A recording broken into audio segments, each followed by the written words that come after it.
ಬಂಡೀಪುರ ಹುಲಿ ಸಂರಕ್ಷಿತಾ ಪ್ರದೇಶದ ಓಂಕಾರ್ ವಲಯದಲ್ಲಿನ ಮಂಚಹಳ್ಳಿ ಗ್ರಾಮದ ಜನರು ಕಾಡು ಪ್ರಾಣಿಗಳ ಕಾಟದಿಂದ ಬೇಸತ್ತು ಹೋಗಿದ್ದಾರೆ. ನಿನ್ನೆ ತಡರಾತ್ರಿ ಗ್ರಾಮ ಪ್ರವೇಶಿಸಿದ ಚಿರತೆ ಸಿದ್ದನಾಯ್ಕ ಎಂಬುವವರ ಕೊಟ್ಟಿಗೆಯಲ್ಲಿದ್ದ ಕರುವಿನ ಮೇಲೆ ದಾಳಿ ನಡೆಸಿದೆ.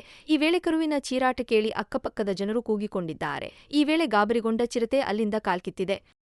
ಸಿದ್ದನಾಯ್ಕ ಎಂಬುವರ ಕೊಟ್ಟಿಗೆಗೆ ರಾತ್ರಿ ಸರಿಸುಮಾರು 11:30 ಸಮಯದಲ್ಲಿ ಚಿರತೆ ಬಂದು ಕರುವಿನ ಮೇಲೆ ದಾಳಿ ಮಾಡಿರುತ್ತದೆ.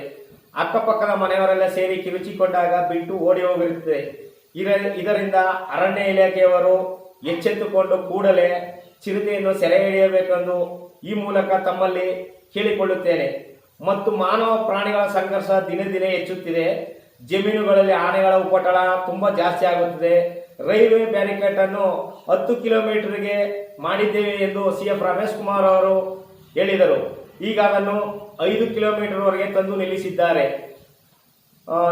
ಇದರಿಂದ ಸುಮಾರು ಹಳ್ಳಿಗಳಾದ ಹೊಸಪುರ, ಯಡವನಹಳ್ಳಿ, ಒಣಕನಪುರ, ಮಂಚಳ್ಳಿ, ಸಾವುಕನಹಳ್ಳಿ ಪಾಳ್ಯ, ಆಲತೂರು, ದೇಶಿಪುರ, ಕೋಟೆಕೆರೆ, ಬೆಟ್ಟದಮಾದಹಳ್ಳಿ ಗ್ರಾಮಗಳಿಗೆ ತುಂಬಾ ತೊಂದರೆಯಾಗುತ್ತದೆ. ಅದರಿಂದ ಅರಣ್ಯ ಇಲಾಖೆಯವರು ಮುಂದಿನ ದಿನಗಳಲ್ಲಿ ರೈಲ್ವೆ ಬ್ಯಾರಿಕೇಡ್ ಕೆಲಸವನ್ನು ಬೇಗ ಮುಗಿಸಿ ನಮ್ಮ ರೈತಾಪಿ ವರ್ಗದವರಿಗೆ ಅನುಕೂಲ ಮಾಡಿಕೊಡಬೇಕೆಂದು ಈ ಮೂಲಕ ಸಾಮೂಹಿಕ ನಾಯಕತ್ವದ ಕರ್ನಾಟಕ ರಾಜ್ಯ ರೈತ ಸಂಘದವರಿಂದ ಕೇಳಿಕೊಳ್ಳುತ್ತೇವೆ.